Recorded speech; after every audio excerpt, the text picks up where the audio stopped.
Welcome to Kubernetes walkthrough and demo.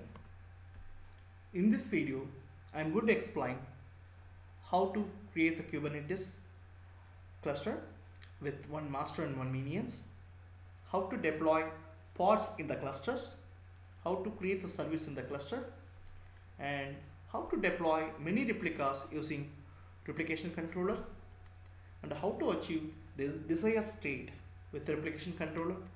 And also we are going to see how it is going to recover back from the failure, because it's having a self-healing natures with Kubernetes. What is Kubernetes? Kubernetes is a system for managing containerized applications across multiple hosts, providing basic mechanism for deployment, maintenance, and scaling of applications. It's having a nice API which are intended to serve as the foundation for open ecosystem of tools and automation system and high level APIs. And as we discussed earlier, Kubernetes using Docker as a package manager and an instantiate and run containerized applications in a Docker environment in every minions. Why and what shows special about it? And actually Kubernetes, it's asking only provide the number of containers, like run a set of, it is just asking us to cluster to run the set of containers, but system itself, it automatically chooses the host to run those containers on. You don't require to tell that, hey, host these containers in the particular host. Kubernetes automatically will choose the containers according to the resource usage, according to the maintenance, according to the performance, and according to the workload, deadlines, everything it will calculate. It's having a nice scheduling system with a rich topology hour and workload specific functionality, which is specifically impacting availability, performance, and capacity. So we are seeing that how the Kubernetes architecture is derived. Let's see in a clear picture. So if you see that, so Kubernetes having a two different system. You can see that one left side is called masters. So it's a Kubernetes master which is hosting internally, which is going to be maintained by the administrators. And the right hand side, there are two minions which is hosted. It's publicly aware by proxy system. So the internet is setting a firewall, and then it is talking to the proxy and directly communicating to the pods. But so every minions is controlled by kubelets. Kubelets is the service which is running in every minions, which is controlled by the master kubelet information services. You can see that. So all the minions are controlled by the kubelet service from the master. So that's where, so the kubelets will work with the C advisor. It's a specific advisor which will monitor the entire container's nature, how it is functioning, and it will collect all the logs and performance metrics or CPU metrics. Everything will be calculated by the C advisor. C advisor is particularly created by the Google team, and which will every 5 seconds is collecting all logs about that all pods. Pods is nothing but that it's a collection of containers. It's a logical group of containers.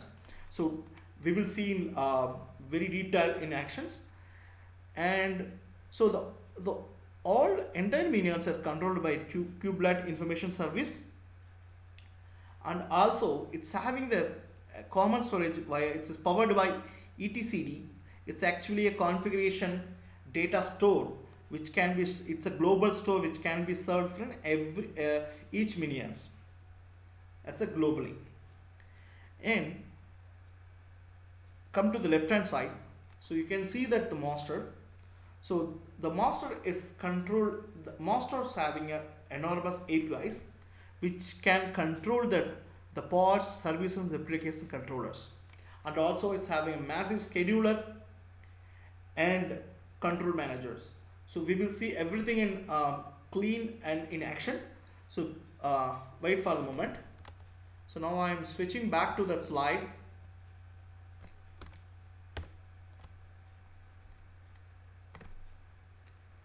So in this demo, so this is what we are going to do.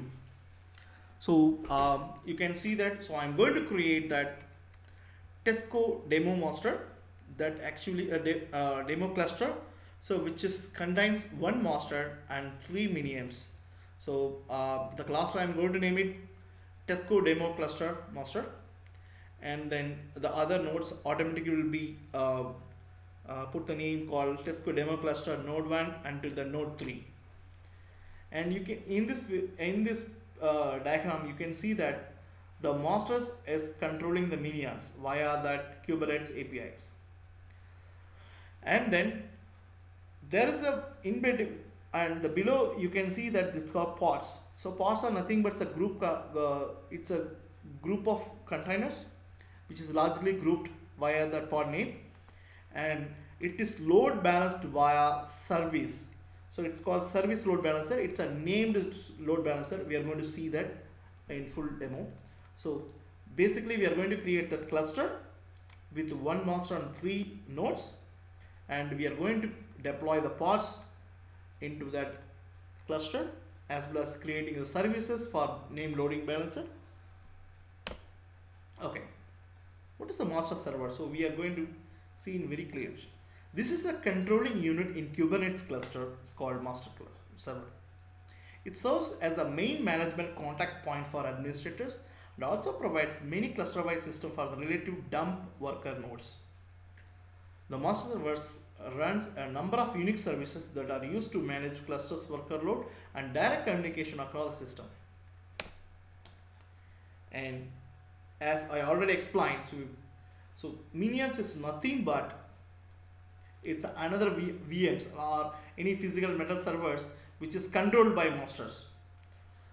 So in Kubernetes, servers that perform work are known as minions.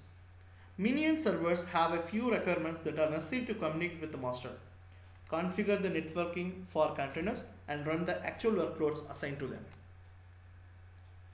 In that, what is the role of Docker? So every minion is going to have the Docker runtime. The first requirement of each individual minion service is Docker. The Docker service is used to run encapsulated application containers in a relatively isolated but lightweight operating environment. So as we discussed, we are going to choose the CentOS for that moment. Each unit of work is the basic level and implemented as a series of containers that must be deployed. So as I explained, kubelet is nothing but a small service which is running in every minions, which is just monitoring for entire operation under the hood. So what Docker is doing it, what are the containers, and it is communicating to the CAdvisor, which is a collection agent for all performance metrics and logs, etc. So you can see that the main contact point for each minion with a cluster group is through a small service called kubelet. This service is responsible for relaying information to and from the master server, as well as interacting with the etcd store to read the configuration details or write the new values. The kubelet service communicates with the master to receive commands and work. Work is received in the form of manifest. I'm going to explain what is the manifest and schema and all, which defines the workload and the operating parameters. The kubelet process then assumes the responsibility of maintaining the state of the work on the minion server. So kubelet is the guy who is going to assure what are the containers I need to run, what are the containers I need to stop. Everything is controlled by kubelet services only. And kubelet manifest is normally will be received as a YAML configuration file that will hold that all the pod and container informations. Let's see in that action. So now we are in action mode. Now we are going to create the cluster with one master and three minions. And before that, so why I have chosen that Google Cloud for that the Kubernetes play. So but Kubernetes actually it is supporting many varieties. I have chosen with Google Cloud container engine. So let's see what are the things are supported by Kubernetes. So this is the URL for Kubernetes GitHub. So see here, so Kubernetes is still in beta. It's in pre-production. It is, we are going to expect, we can expect it is will release soon as a production guide. So see that. So the Kubernetes can be hosted in Google Compute Engine, or you can install Kubernetes locally and you can control the clusters, or you can use Vagrant kind of tools to download the Kubernetes environment with VirtualBox or some kind of virtual servers, and then you can play with that. And others, even Windows Azure or DigitalOcean or CoreOS teams are supporting Kubernetes in very vast. So all as long as how many providers are available in the world, like Amazon, like Azure, I think everyone is supporting. Let's see who are all supporting it. So even particularly Microsoft Azure, and as per my knowledge, Microsoft Azure and Google Cloud is very much supporting, and even Rackspace is on the space, and the OpenStack and CloudStack and vSphere, everyone is in that. So definitely the Kubernetes is going to reach the apex point very soon. So let's go back to that. So now I'm going to explain. So since I have chosen the Google Cloud Engine, so I'm going to play with the Google Cloud command line interface to communicate to the Google Cloud. And so I have an account with the Google Cloud. So it's free of cost as of now, so you can play with that. So but it's nothing but same thing. Whatever the things you can do in locally, you can do that but it's having a massive API operations with the Google Cloud command line interface, and as well as they are exposed in terms of REST APIs and all. So as of now, I'm going to play in a command line interface which is provided by Google. So for that, I'm opening the Ubuntu terminal. So in this demo, I'm going to create that cluster in Google Cloud. So my functionalities, I'm going to create one master server which is going to act as a kubelet master, and I'm going to create a three minions. It is going to act as the three client for the master. So let's see. Okay, so first of all, I need to convert my user to power user. Okay, so I have done. Now I need to get access from the Google Cloud. So for that, so cloud, I'm using the Google Cloud command line interface, gcloud and auth and login.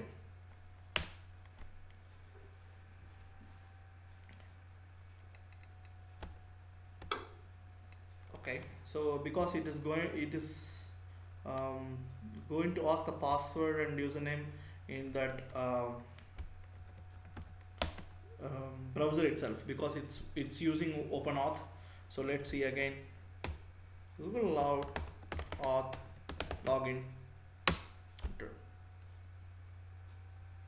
Now it's opening the browser and it's asking which account is having a Google Cloud. So I have that account with this. So since I already have that password, it's already entered, and then it's just asking the consent screen. So I'm just clicking accept. So I got a Google Auth access. So let's go back. Oh, so now I got that sign in from the Google. It's telling that you are now logged in as nbabu.sundaram@gmail.com. And I have created a Google project called Babu Docker Experiment. Okay, so now let's play. Now I'm going to create. So now I already got authorized in Google Cloud, so I can host clusters now. So since that Google Cloud have clusters in preview mode, so I have to use that Cloud preview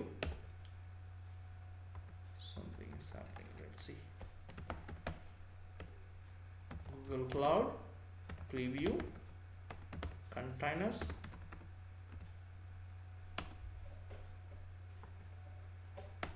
clusters, create, and I need to give that name for the cluster.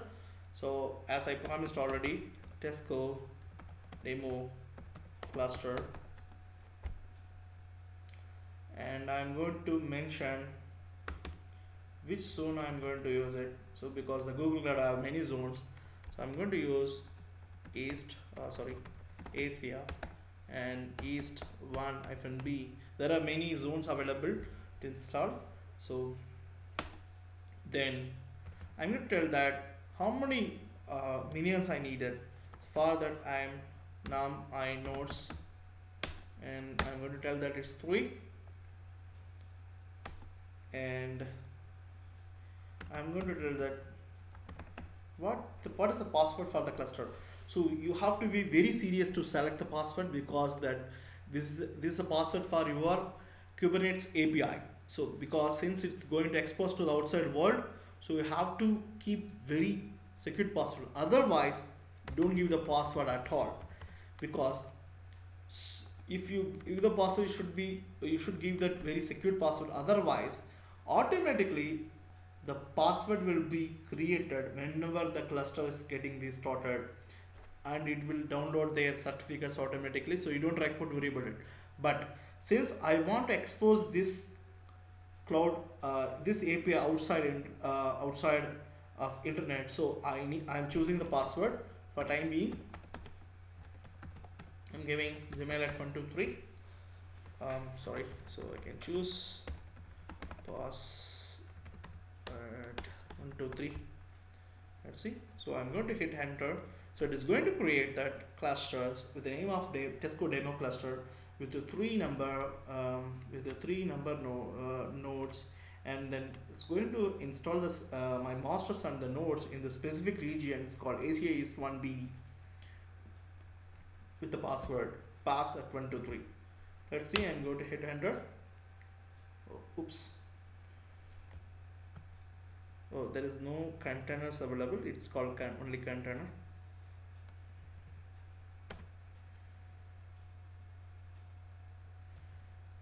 Sorry, first clear the screen. See, yeah, now I have corrected container. Let's see once it enter. So now it is communicating to the Google Cloud, and it's going to deploy the masters with the master server, the master Kubernetes API installed, as well as it is going to create 3 minions with Kubernetes services installed, because the Kubernetes API and the Kubernetes services going to communicate via Kubernetes information service. So let's see.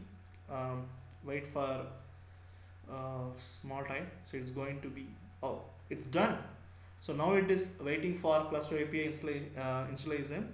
So what it is doing, it is having some startup script to install that Kubernetes API service inside that the master, and as well as Kubernetes service inside, and even it's installing C advisor in every machines to collect the performance metrics.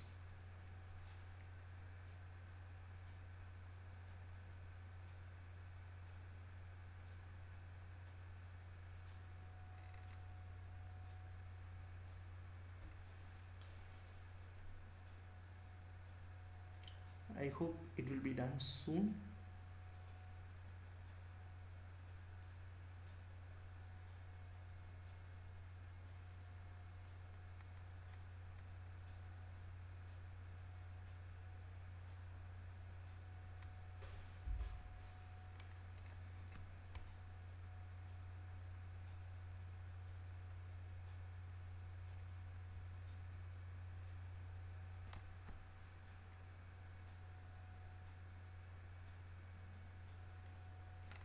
In the meanwhile, so we can go through the other slides and come back, because it will take little bit of time, because it's creating the masters, 1 master and 3 minions. and the configuration is so how that master and the hardware configuration will looks like. So you can choose with many options. So as of now, by default it is going to install N standard one machine. It's having a 1.75 GB RAM and 10 GB hard disk space, and with all Google features. Let's see. Yes, so now you using Google Cloud Compute Coffee Files to fetch SSL certificates, and everything is happening. Oh, awesome! So we got our cluster server environment. So you can see that. So the cluster API version is 0.4.2, and the timestamp which is just 2014 11 9, and API endpoints, just we should note this endpoint 130 and 211 130 211 248 90, because this is the endpoint which is going to help us to maintain that all the pods, services, application controllers, everything. And the password for this service I already in the past at 1 to 3, and then user is admin. So it's by default the user is admin, and the name is Tesco demo cluster which we given, and then node configurations. Every nodes it is N1 standard 1. That means it is going to have that 1.75 GB RAM, with every node having a single CPU. And as of now, so totally 3 nodes, because we given the number of nodes is 3, so 3 CPU power we have it. So, and the total RAM it's 1.75 GB into 3. And if you see that the source image which is from the Google, so they have choosing that image as a Debian. So Debian server 7 VZ and 2014 1021 is a very recent server. I hope so, because it's built on October, and so this is available in Google APIs. So it is downloading this masterpiece in for master as well as nodes, and that's it. And status is now running. Our server, our cluster, and the nodes, everything is running and hosted in that Asia East 1B. Okay, let's see how can we access the API. Okay, so I'm going to use the curl to access the API. Curl http 130, sorry, because API by default it's hosted in HTTPS. So HTTPS 130.211.248.19.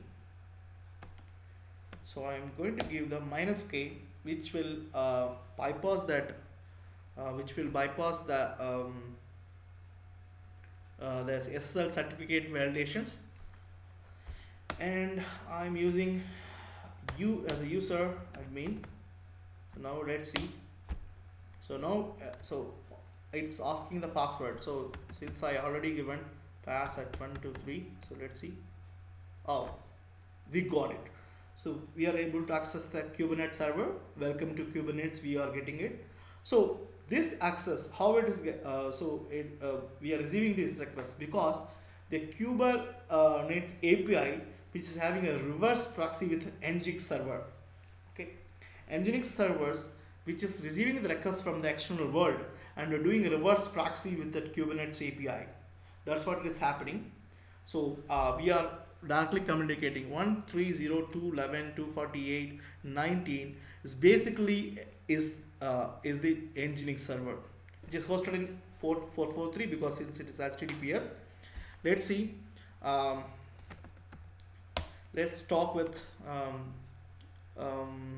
Kubernetes API for a little bit. Let's go back and to understand this. So since our cluster environment is ready, so what is the next slide is doing? So we corresponding to that, so we can do other things. Okay, so now our cluster is ready, our master is running, and minions are running. Now, come back to Kubernetes API. So one of the most important services that the master server runs in an API server. This is the main management point of the entire cluster, as it allows a user to configure many of Kubernetes workloads and organizational units. It also is responsible for making sure that etcd store and the service details of deployed containers are in agreement. Okay, and also it's providing very powerful RESTful interface, which means that many different tools and libraries can readily communicate with it. A client called QPCFG is a package along with the server-side tools and can be used from a local computer or by connecting to the master server. Okay, so now we are in that accessing Kubernetes API. We already done that. Still, we can play with many Kubernetes API calls. Let's go to the terminal. HTTPS 130.211.248 and 19 and -K, which relax our SSL certification validations, and -U user admin. Okay, sorry, I forgot to put card in by the way. So now it's asking, I'm giving a password. Okay, so I'm able to access that Kubernetes API. Okay, so now still we can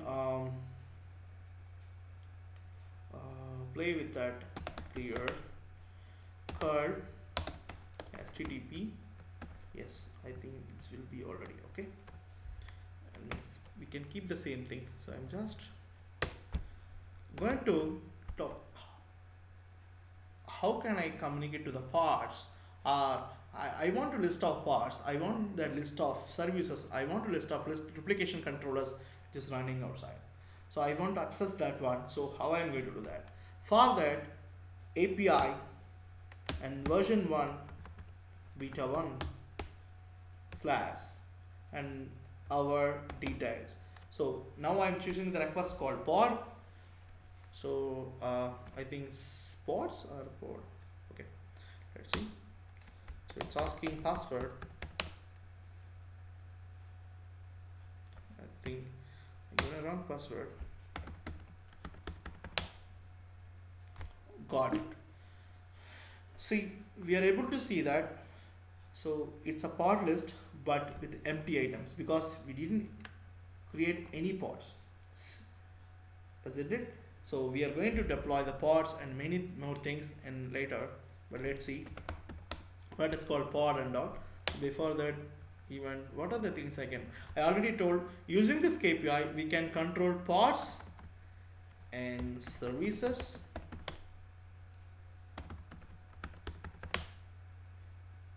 So service list also is null, it's empty. Same thing I can choose for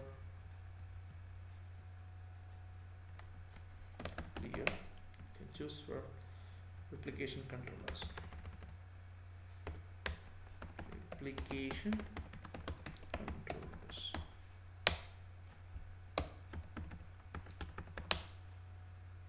Excellent. So here also, if there is no replication controls in place, is it? So let's see, can we access the same thing in browser? It's a UI browser. So let's see. I'm opening that. HTTPS 130.211.248. So I already have many clusters. That's what is popping up. 19. Enter. So it's asking because since I already given that -K in curl, so it's override the validations. Same thing it's asking, do you want the override that because this IP doesn't have that proper certification, SSL certs, because the cert is not defined for 130.211.249.19, because that by default for master server they are giving you some default certificate. It's a like self signed certificate. That's what it is asking. If you want to secure your Kubernetes services, you can buy the certificate from any certificate provider like Verizon or Authority.com. So now, as of now, I'm just adding exceptions. I click it, understand the risk, then I'm adding exceptions, and then which is telling confirm security exception. If you want it, you can see that get certificate. So it's telling certificate not trust because it has been verified by the recognized authority using a secure signature. That's fine. So confirm security exception. Now it's asking username and password. So username is admin, password is password123. Click OK. And I want to remove the password. See, you are able to reach the Kubernetes API. Welcomes to Kubernetes. Is it? So this is the one, and also you can play some REST tools, which is like fiddlers, or you can do anything. So as of now, I have that tool called REST client in Mozilla. Can use that one. I can show how to do that. Basically, the Kubernetes API, which is Kubernetes API, which is using a basic authentication. So first you have to create authentication, basic authentication, then username is admin, password is pass@123. Because so you have to sign the password. So if you see that password has signed via base64, because that the engine server basically can understand base64 encryption. So now I can copy the same thing, copy this one, REST client, get call, send. So I'm able to get it 200. Okay, keep alive. It's doing zip compressions, and the server is nginx 1.2.1, and also the response is chunked. So you can see the response body preview. Welcome to Kubernetes. Okay, now I'm going to work with API little more clear. API /v1 beta 1 /pods. Okay, so let's see, is there any pods? Same the response comes from nginx server. The pods, it's current pod list, but it doesn't have that items. So you can play same thing like server services.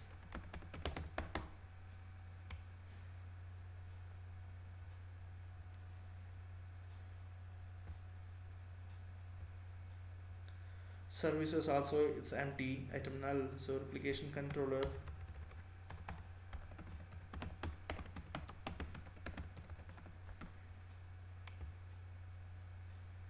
Okay, so here also there is no items.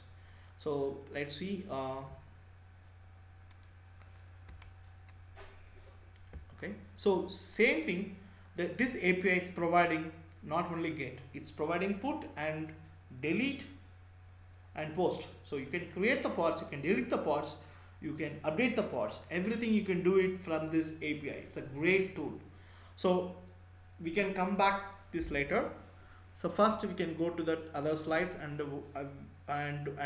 we can understand what is called pod and how to create it, what is called schema, everything we can go. Okay, so clearing it. So let's go to the slide. So now we know how to access the Kubernetes API. Okay, so Kubernetes basically having 3 work units. So these things only it can work. We already seen that it can work with pods, services, and replication controllers. Okay, now let's understand what is called pod. A pod is the basic unit that Kubernetes deals with. So it's a very minimum basic unit. The containers themselves are not assigned to the host. Okay, basically Docker. So as we saw previous demo, so we are hosting the containers directly into the Docker environment. But in this case, so containers not assigned to the host directly. Instead, closely related containers are grouped together in a pod. It's maybe you can think as the big group of containers. So it's a container containing containers. So a pod generally represents one or more containers that should be controlled as a single application. Okay.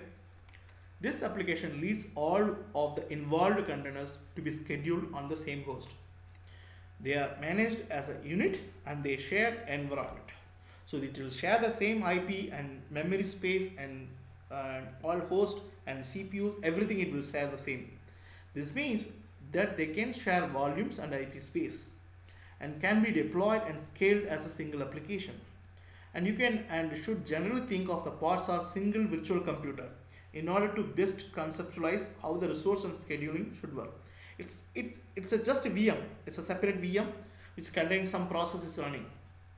Okay, but don't think so. It's not for horizontal scaling. So I'm again stressing it's not for horizontal scaling. So that's where the replication control is coming into picture. But so we can go that point. But pods is actually it's kind of VM and containing many containers. A pod is relatively tightly coupled group of containers that are scheduled onto the same host. It models application-specific virtual host in a containerized environment.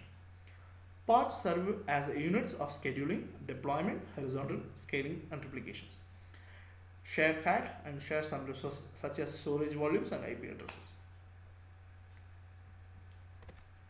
Okay, so we are going to create some pods. So before that, so I already told so pods are actually how that kubelets is going to communicate with the minions and everything is based on YAML configuration, is it? So YAML is nothing but it's another schema which is derived based on that like how that it is going to talk with the Docker environment. Let's see. I'm going to open some schemas and you can understand what is the benefit of it. So I'm going to that. I'm going to it's a Sublime text. So I'm going to change the folder, file, open folder. I have all the configurations in my desktop, just telling the product configuration. Sorry, to click it and open. Okay, so this is the pod which I am going to create it. But let's see what is the schema. So this is a schema I'm going to explain. So I already told we are using that version called V1 Beta 1, that is the API version. That's what we are using in API whenever you communicate. Is it? And what we are going to apply. So kind is the word which you can use it for pod, service and replication control. Okay, so this where that the same schema which can be applied in different domains. And then we can give that unique ID for the pod. It's called product master pod, which I just given for things. And desired state. This is a very important word. It's because so the computer is not giving that the environment. We are asking the Kubernetes, hey, whatever the reason, I need to have the same desired state every time and every minute. So that's what we are killing that desired. What is the desired state? What I am asking the kubelet to maintain this. So and the desired is maintained by manifest. So here again I am creating giving the version called V1 Beta 1 and I am giving ID. And what is the pod? It's going to hold it. What are the containers? So as of now I am putting only one containers inside, but it is you can see that it's an array, so you can give as many as you want. You can run product master or you can run another view Node.js engine or any other, how many containers you want to run in a single pod, you can do it. So and I'm also telling, so you fetch that image from this particular location in Babu Sundaram and Babu-KubernetesDemo, which you can fetch from that public repository. But really in production you will hold that your own Docker repository, then you can pull from that. And also so I'm naming as it's called product server and I am putting the port called 8000 running the port. And another interesting thing is called labels. So let me explain the label. So I already have a definition of label, so we can go later. So label is nothing but it's a tagging. It's a logical grouping, and also wherever you want to. So labels cannot be a unique name. You can apply the same name in other place. It will not restrict. So so it is a grouping. It's a tagging of all other services altogether. Let me explain in that slide, so it will be better. So now we understand what is that. It is how to create a pod. It's a plain pod in that things. So we are going to use the same thing. We are going to use create that pod in our cluster environment. Then we can go and play it with the API. How it is, how we can control it. Okay. So as of now, I'm going to use the same thing. Google Cloud CLI. So let's see, slide is telling that. Okay, so I'm going to deploying a pods. This is a slide. So I'm going to deploy the pods using Google Cloud. So G Cloud. Okay, so G Cloud preview container. It's a word prefix word, and clusters name. Cluster hyphen name. Sorry, hyphen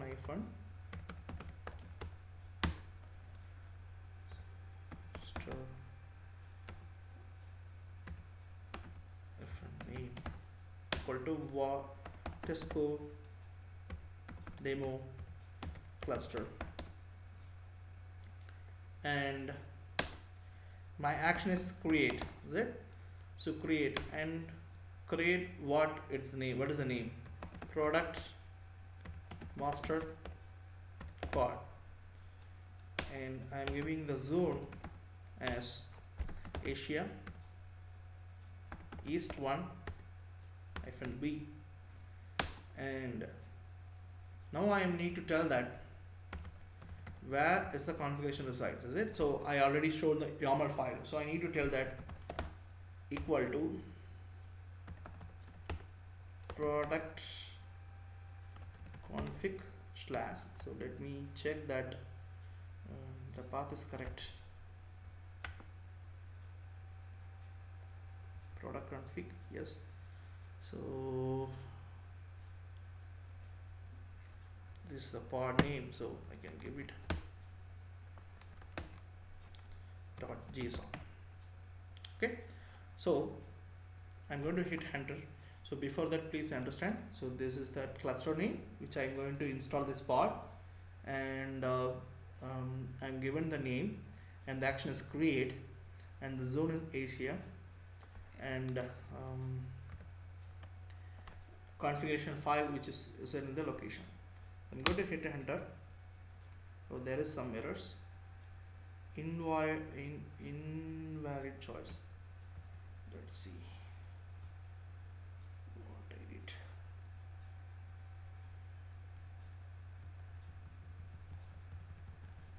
I think this is the one.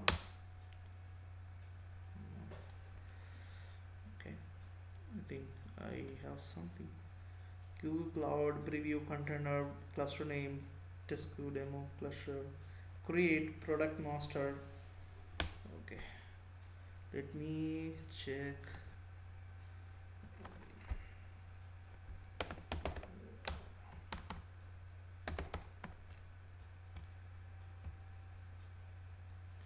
So I have that files document.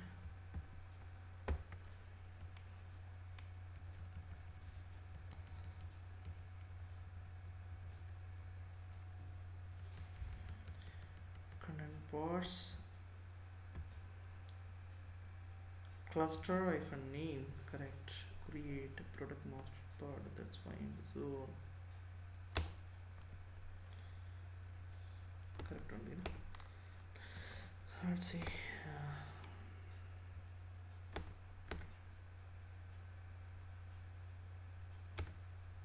Give a minute.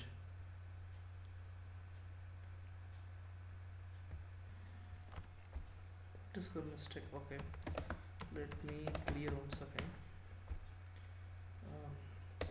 cloud preview container pods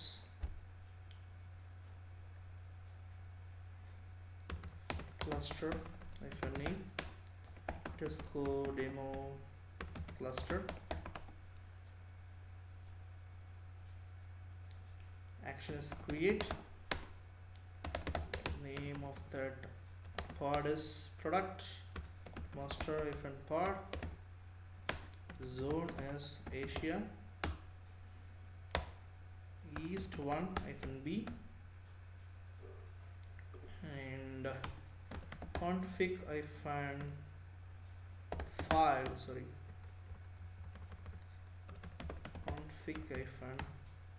file equal to product config slash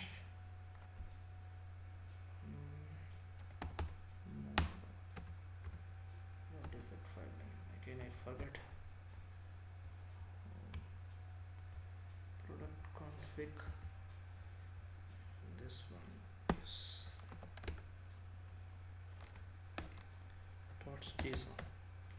Let's see, this time it has to create something awesome. Okay, so we are able to create the pod. I think the mistake which I done previously, I missed this pod words. Okay, so I'm able to create the pods. Let's see, now we are able to access that pod. So you can access the pod information using Google Cloud itself. Preview container pods.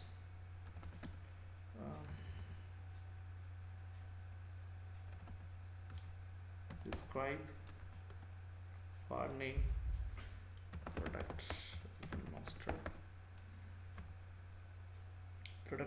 master pod. Zone is Asia East 1 B. Okay, there is some mistake. Preview container pods. Describe. I think you don't require to put this one. Let's see. Show all the pods which is in the particular cluster. Let's see. Cluster for name equal to Tesco demo cluster.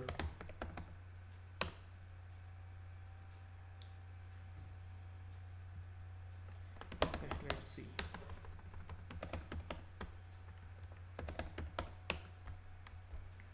Let's see that best thing I can go and approach over here. So I can go to this particular API. Now I can see ask pods. Then I'm clicking send. Now I should able to receive these pods. There you go. This is very easy instead of like. So now I am able to get this the pod which is just created in this item. So ID is product master pod and create timestamp and resource version, namespace, product role, and this is state, whatever the things states I have asked, everything is there. So because the kubelet should take the responsibility to maintain the state. Okay, so now we are able to successfully create the pods, and we are able to retrieve the pods through that kubelet's API service. Okay, let's go back to the slide. What we are going to see that next. Okay, now as of now we have created the pods. Now we come back to the services. What the service is meant for? We have been using the term service throughout this guide in a very loose fashion, is it? But Kubernetes actually has a very specific definition for the word when describing the work units. A service, when described this way, is a unit that acts as a basic load balancer and ambassador for other containers. You got it? So it is ambassador. So it's a basic named load balancer. So it's a loosely coupled fashion, because you don't record to tell that how many parts you have hosted, because you can tear down many parts, you can change anytime, but the outside world it knows only to communicate via the service. The service is the name load balancer, so everyone is going to hit the service, not directly to the pod. So you are free to change any pod configuration and do that. So the service is the main entry point for your pods, because it's going to act as a named load balancer. So, and also this allows you deploy a service unit that is aware of all the backend containers to pass traffic to. External applications only need to worry about single access point, but the benefit from the scalable backend, or at least a backend that can be swapped out whenever you necessary. Service are an interface to a group of containers so that consumers do not have to worry about anything beyond a single access location. By deploying a service, you can easily gain a discover ability and can simplify your container designs. So you can play anything in the containers, but that entry point is services. So only external world is going to see this in terms of service. Okay. So service configuration unit for the proxies that are run every worker node. It is named and points to one or more pods. Okay. Now, before creating the service, I already told we have to understand a little bit about the labels also. What is a label? A Kubernetes organization concept outside of the work-based units is labeling. So a label is basically an arbitrary tag that can be placed on the above work units to mark them as a part of the group. It's just a tagging above that the work units. This can be selected for management purposes and action targeting. Suppose if you want to search what are the things are grouped together as a label. So what are the things as tagged for network purpose, or anything which you want to search in using Google API, so you can use it. Labels are fundamental to how both service and replication controllers are function. To get a list of backend servers that a service should pass the traffic to, it selects containers based on the labels that have been given to them. Okay, so label is actually, it is just it can be used as an access parameter. That's what I can say. So you can read it later. So now we are going to create a name load balancer top of the pod. So now have created the pod. Now we are going to create that the entry system, which is a service. It's going to act as a named load balancer. Okay, now I'm going back to the service. Before that, so service also have a defined schema. So now I'm going to explore that. What is that schema is all about it. So now I'm going to host this services with the use of this YAML file. So same thing, API version is v1 beta, kind is actually service, and ID is the product service, and port is 8000, and the container port, it's a HTTP server, and selected and named as a product, and create external load balancer equal to true. Because why I am telling this one, because I am going to hit these services from the external world. I am not creating a services internal communication between the containers. I am going to, so everyone has to hit that directly to the service for a node application. That's what. That's it. So that's what I have put it. The create external load balancer equal to true. So now my YAML is ready, and I'm going to host that services. So now I'm using a Google Cloud again. So preview, container, services, cluster, name, Tesco, demo, cluster, create, and the zone is Asia, FN East 1, FN B, config file location is product config / I will just check that this JSON file .json. hit enter. Now it is going to create the service based on that YAML file which I just mentioned.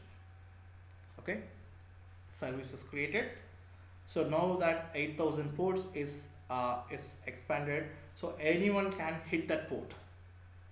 So that's what I'm talking about. So service is going to act as a name load balancer for the pods which is behind the scene. So the service is going to take all requests and load balance among the pods. Okay, so let's see.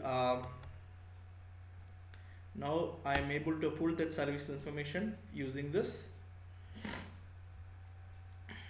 view. So now I am going to this services, is it? So I'm going to use the services. Click send. 200 okay. So I can see the response body. Yes. In next second, so it is able to pull the service information like product and create timestamp and reserve version. So names port, what is the port? Everything is available. Is it? So and also the create load balancer and up. So now we have created the pods and we have created the services. Is it? Now we need to go and check inside that any one of the node which is created. So I'm going to do the remote desktop with the services to check whether my pod is running, my service is running, everything. I'm going to check it. Is it? So let's see. I'm going going inside that. So for that I'm going to do the SSH. So secured shell entry. I'm going to use that for remote desktoping. So Google Cloud. I will clear this G Cloud, and for that, so I need to go into access the VM instance. So for that I need to use the G Cloud compute and SSH and computer name. So the name of the machines always starts with K8S, that means Kubernetes. Okay, Kubernetes, then Tesco, demo, cluster, then node. So I am going to access the first node. So it will be a 3 nodes. So okay, so I have clicked it. So G Cloud and compute SSH. So the particular node. Then I'm asking so it is asking which region you are talking about it. I am clicking first one because I hosted that machine Asia East 1B. There is no machine which is talking about it. Okay, maybe this one.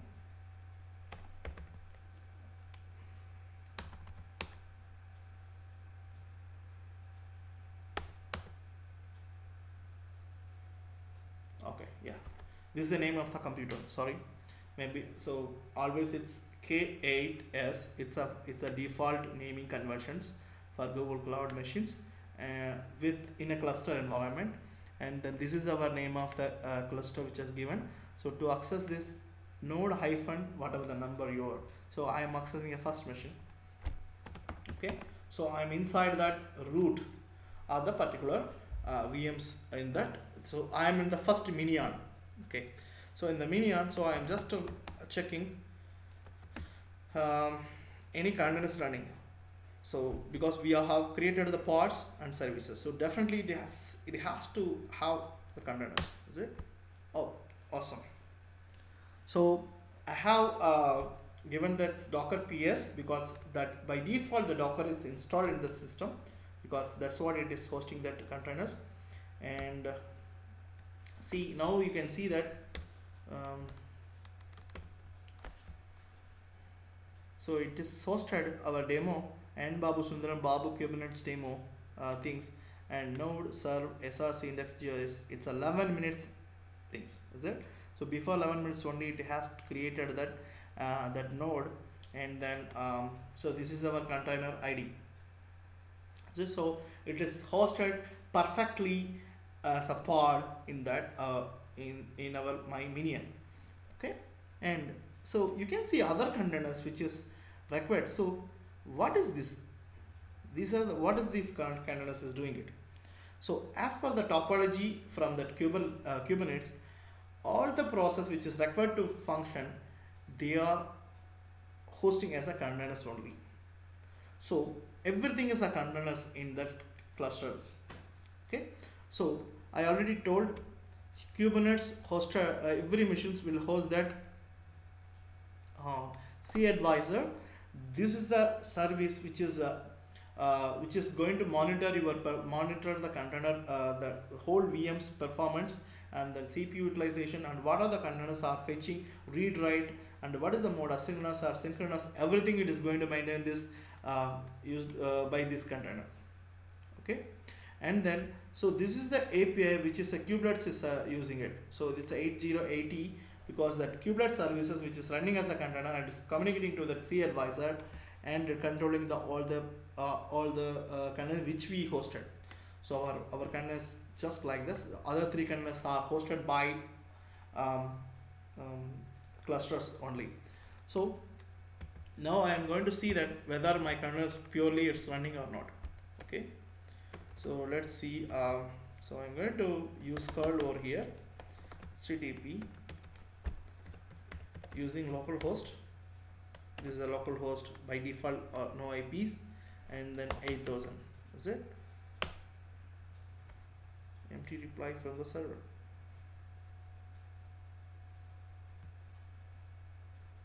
Okay, let's see.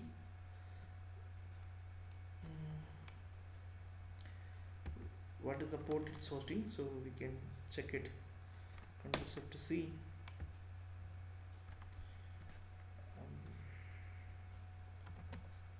Docker port. So, sorry. Docker PS.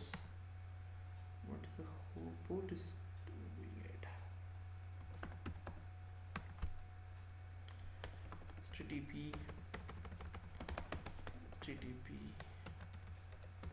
localhost it cannot be understood by these guys. 8000 or 8080. Let's see.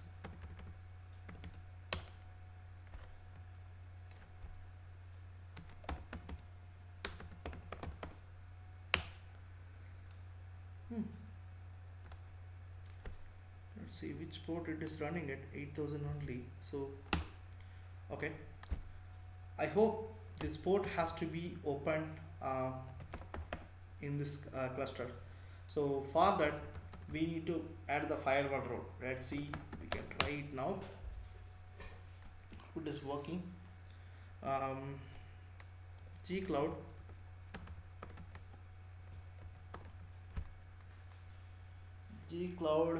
compute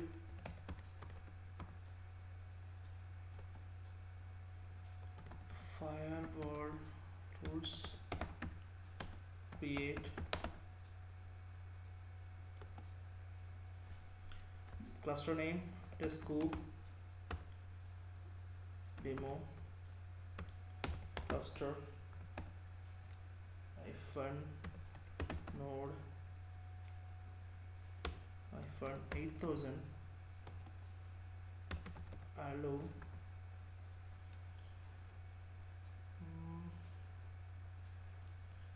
equal to TCP 8000 and zone. Is it like target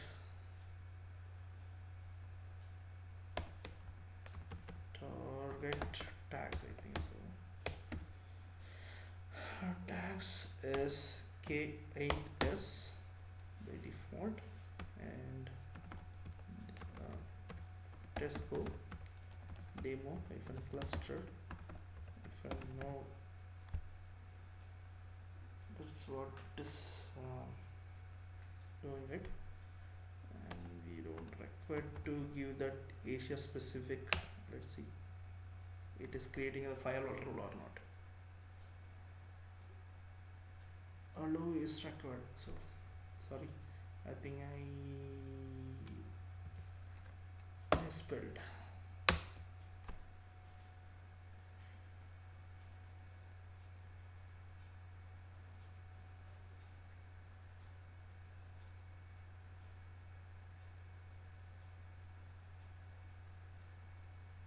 Excellent. So it has created that firewall which is telling that please allow 8000 port as a out from the container.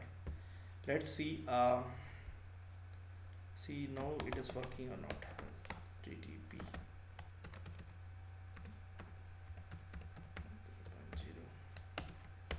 8000.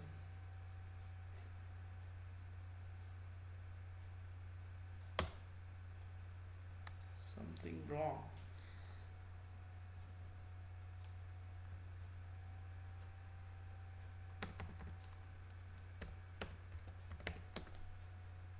Okay. Give a break.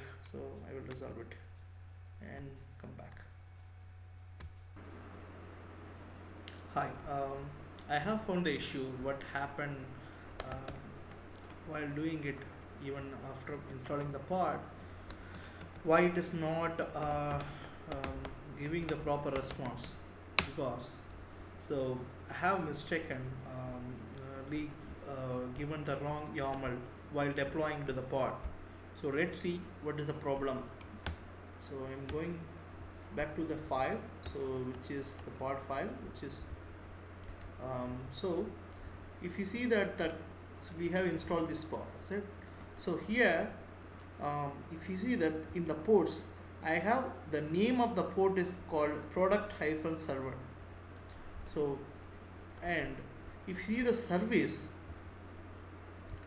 in the container port, I have given the different name. It's called HTTP server. So that is an issue because it's mismatched that the service and that the pod port name. So the port name should be matched with the service. Then only it can able to communicate. That's what we are getting that empty reply from the, because that the name of the service and the name of the pod, so name of the service container port and the name of the pod port name is mismatched. So now either we need to delete the service and match with the install the pod, again create the service with the same name which is pod port name, or I can keep the service. I can keep the service and I can change the pod port name to match the service. So let's see. So as of now I have that the pod has been installed here. So now I need to so now I am going to delete the pod. How I am going to delete the pod, which is, so it's a good experience to delete the pod and again reinitiate it. So let's go to our API, so which is response headers. So we have that. So I am just get request. I'm going to the pod, and what is the pod port name which is residing here? The port name is telling that product-server. So that's the issue. So now I am going to change it to the serv which is matching with the service, because I'm going to see why it's mismatched. So now services get. So here I am telling the container port name is HTTP server, but the container port name over there is a product server. So now I am going to delete the pod and I am going to change the pod name and insert the pod again. So now how to delete the pod? That is a good experience. So change the verb to delete. Before that you go and take that pod name. So how to take the pod name? Go to pods, and this is the ID of the pod which we given. Control C, then go into that again the window. So I'm going to change to the delete verb. That's the beauty of the Kubernetes API. Okay, so I'm giving that pod name, and now I'm issuing the command to delete the pod. Oh, we got 200. Okay, let's see the response body. Not succeeded. So the pod has been deleted. Let's check the pod is deleted perfectly or not. Pods, then call get and send. So there is no pod which is available now. Now I'm going back to the things and I'm exit from that. I'm going to exit from that remote desktop. Click exit.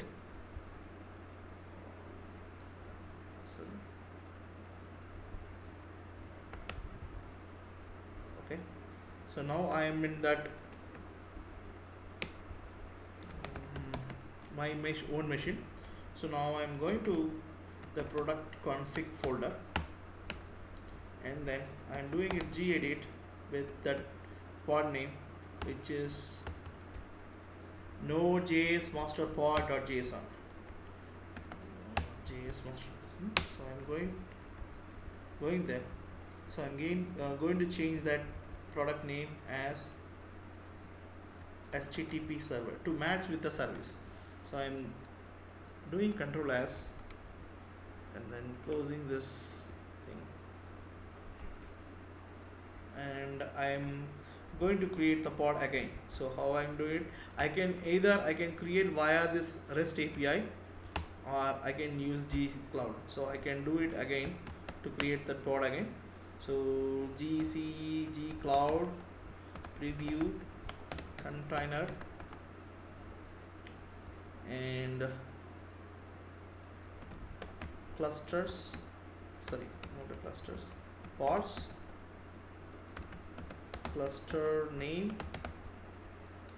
tesco-demo cluster, then create, give the pod name as same thing, product master pod, then give the zone name as Asia East 1 B, then give the product config file name product conf config file equal to product config then slash, then new the same file name, see, Control V, then I'm hitting enter. Oh, because I am sitting in the product config, that's what. Okay, save folder. So now I am going to use the same command. True product. Oh, there's a spelling mistake. Sorry. Product config. There you go. So now the status is waiting because it will take little bit of time. So let's see whether the pod is created successfully. Click send, then yes 200, okay, then response body, yeah, pod is successfully created, and here you can see that the name called HTTP server. So now the port name, the service port name and pod port name both are same. Now let's go again and remote desktop to the machine. HTTP G Cloud compute SSH and that computer name KAS Tesco demo cluster node 1, then zone equal to Asia East 1 B. Let's see whether we are able to do the remote desktop. Yes, so we are able to do the remote desktop. So here you watch out this IP address because it's needed to access back. So fine. So I have noted 211.245.265. Okay. Then now you see whether the Docker it's hosted our services. Yeah, still we didn't service it. Let's check. I think pod is hosted. So curl HTTP local host 8,000. Oh, awesome. So now we are able to access that product information, which is stating that HTTP localhost 8,000. And then again we can do curl. What are the things? Everything is working as expected. Localhost 8,000 slash product. Yes, everything is working. Even I can do that /1. Everything is working fine. So then I already added the firewall rule, which is supporting 8,000 ports, which can access outside. Let's see, using this IP address, I am able to access outside this node HTTP 8,000. Awesome. So we are able to access everything, which whatever we like it. Is it product? So we are able to get it. /1 we are able to get it. /2 we are able to get it. So the pod is running successfully, and which is able to externally accessible outside. And there you go. So that's the beauty of the service. So now we are hitting the service directly, and it is taken care of that, talking with the pods and then load balance the things. So that's what that all the pods here all about it. Okay, so from this moment, so we already gone through pod, how to create the pod, how to delete the pod, how to create the service, and how to access the service outside the world, how to hack the firewall, and everything we are able to see it. Is it? Now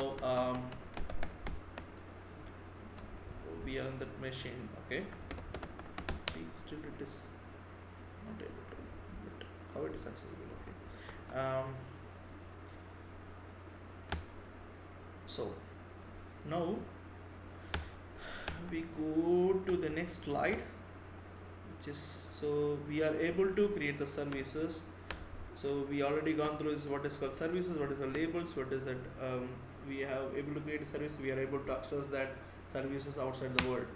Now, interesting part, replication controllers. So what is meant by replication controllers? So this is a very robust system and a very complex version of the pod. So if you read the definition, a more complex version of the pod is a replicated pod.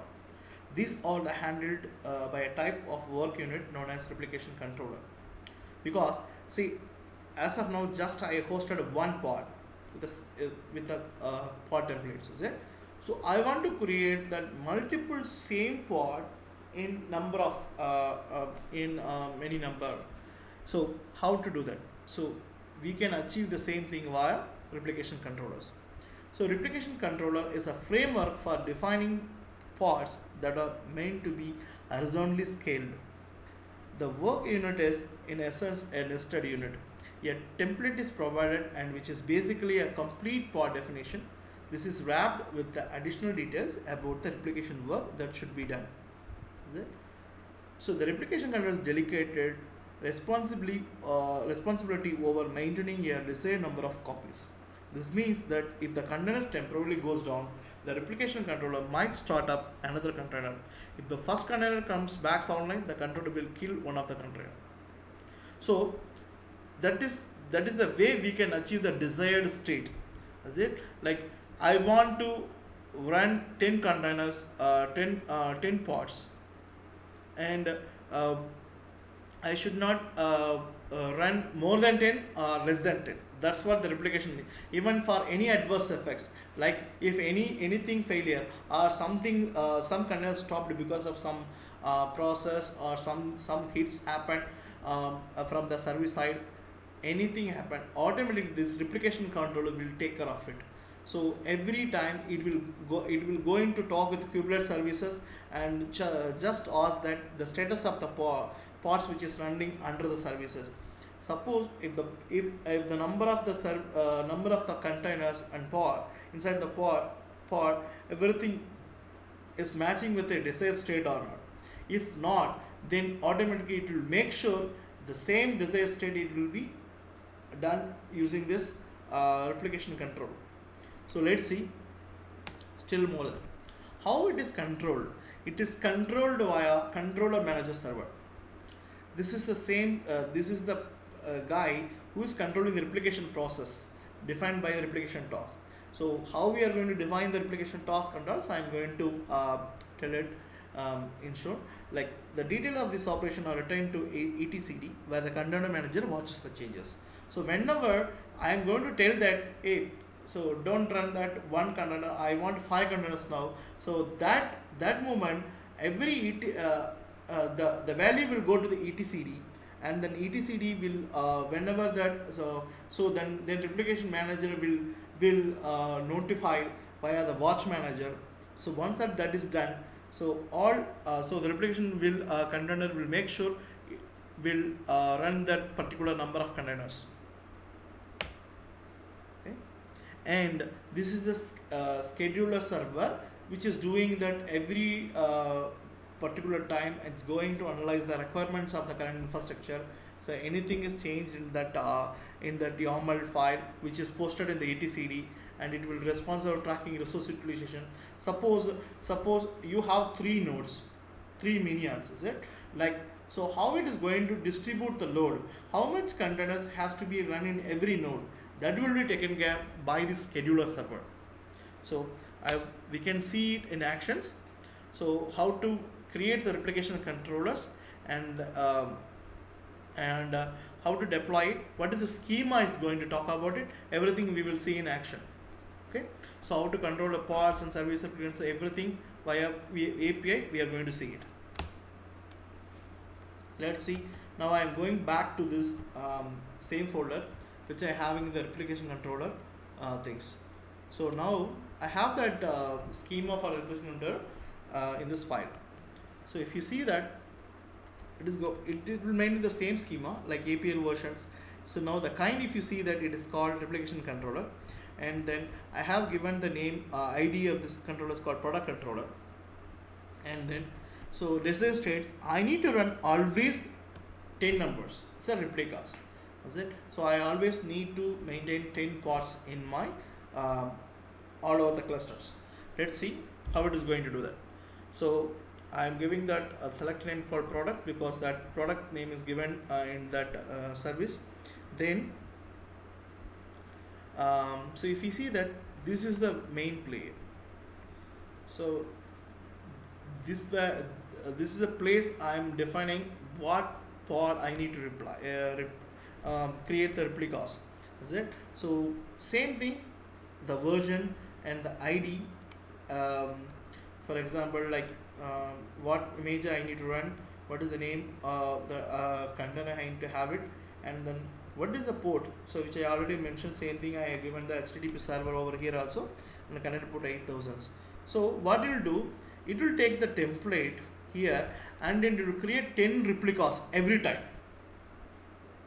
Okay, and then this is the schema. So let me create the replication controller, and we can watch out how things working out. Okay, now I am going back. So I already have one pod, so let's leave it. So now I am exiting from the remote desktop. Clearing out. Now I'm going to create a replication controller using gcloud CLI, cloud preview container replication controllers. Cluster name I need to give the same thing, Tesco demo -cluster. What is the action for create, and then I can give that called product controller, and I'm going to give the zone as Asia East 1-B, and where is the configuration file? Config if find file equal to product config, what is the file name which I just mentioned, product -1 replication control. Let's see.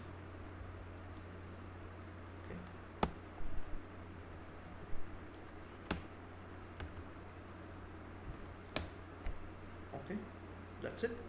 I'm going to hit 100. So there is some issue. I think there is a spelling mistake.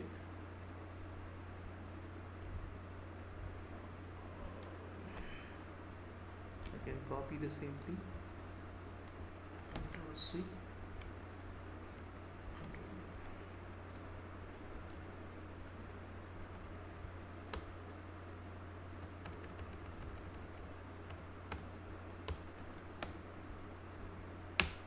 This time again unrecognized arguments. For that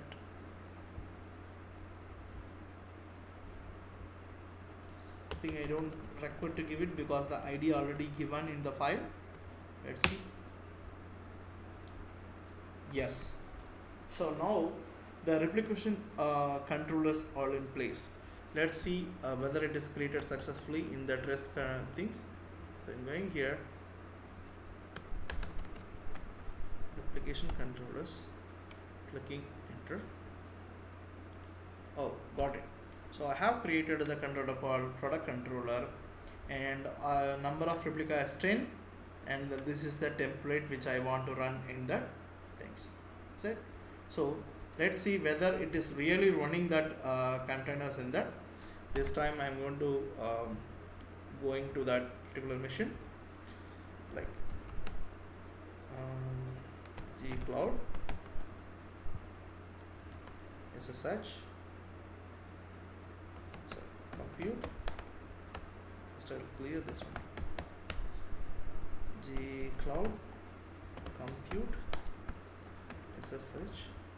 So always it's K8S it yes, and Tesco demo cluster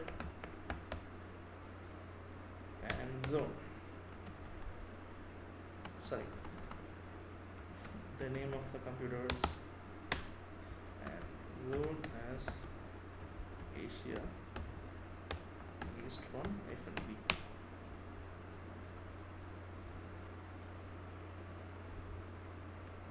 Okay, so I can run that Docker PS. See the beauty of this replication controller. It have put all the containers in a place. Is it? So it knows how to play with the containers and in a particular things, and then it will play. So all the containers in a place, whatever that node is having it. So it having all the things over here. Is it? So that's the beauty of this container. So now beauty of the replication controller. So now I'm exiting. So clear it. So now I'm going to change that. Now I'm going to spin up back again. I don't want to 10. I want to just I want to run. So still, if you hit that, it will work. Okay. So it is load balanced between these all the 10 pods. Okay. So now I'm going to change that number to only 2. Okay. So the number of replica is 2 only. Okay. And now I'm going to spin up the same replica. I'm going to delete that replication container, and again I'm going to insert it. So now I'm going to delete that things. So how I'm going to delete it? So I'm going to rest and sorry, going back, I just want to copy this the replication controller ID. I just copy that and that. So I'm going to change to delete verb and slash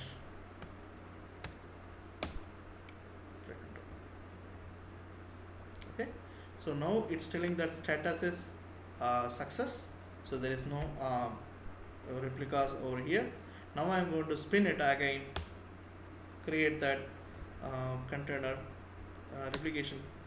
Again I'm going to do the same things. I'm going to hit enter. So now, sorry, first I need to edit cd products config.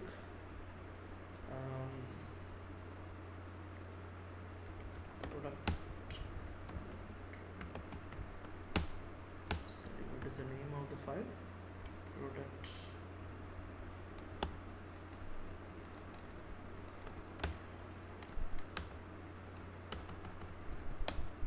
this one, sorry, gedit. Okay.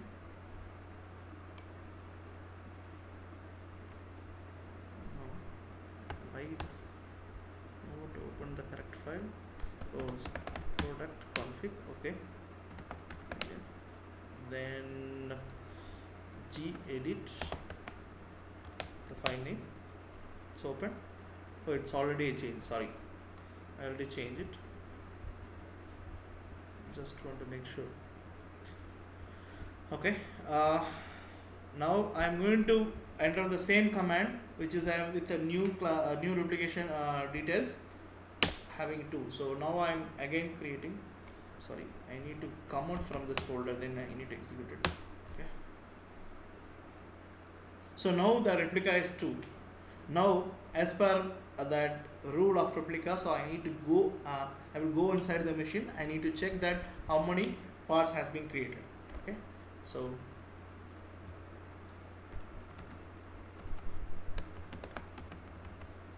and also these parts will be distributed across the nodes. Okay. So maybe 5 containers over here, 5 containers like that. It will be that. So don't worry about it. It is maintained across these minions. So if you have 10, because previously we given 10, so it might be 5 here, 5 here, 5 here, like that it will be done. So now it is a 2, definitely at least one replica has to be there. So, but it has to be reduced drastically. See that how many replicas are there. So now I will go and check it whether it is done or not. Get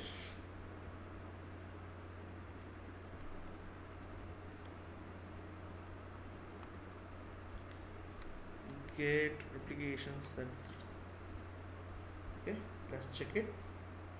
And then how many parts over here?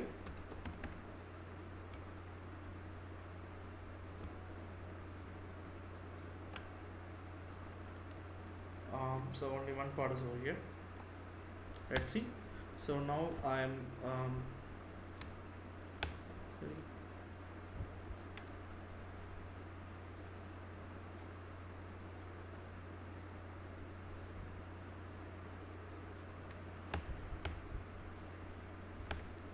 I'm going to do the SSH gcloud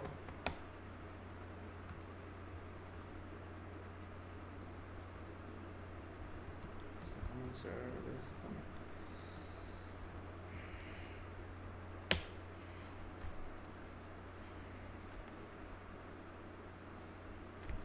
So Docker, yes, see that. So it has been reduced. So that's the way the replication controller is taking care of that all the containers are across that cluster. Okay, so and so it is maintaining the replicas, and it will make sure so one is up every time. So if you see that, like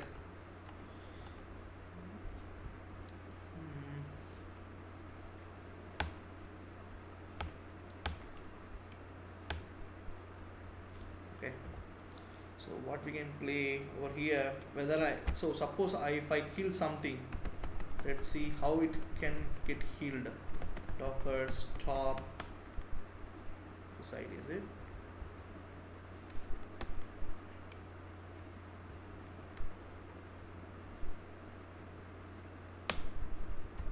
Okay.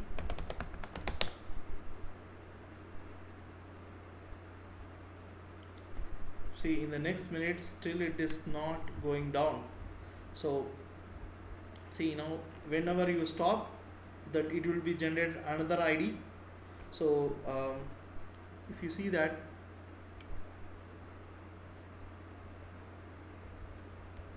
just now I killed that 563B1968812. The next minute, so it's come with that the another IDs. Is it? So it is come with another ID. So it will keep on. Sorry. Sorry. Yeah. So if you see that, just now I killed one of that Docker. So now it is just killed that this ID. Is it like it is created the new, like how much time you killing, and automatically it will have the self healing nature. So it will come back and then it will produce that the Docker for you. So the container for you. So that's what that it is always keeps maintaining that Docker. So let's see.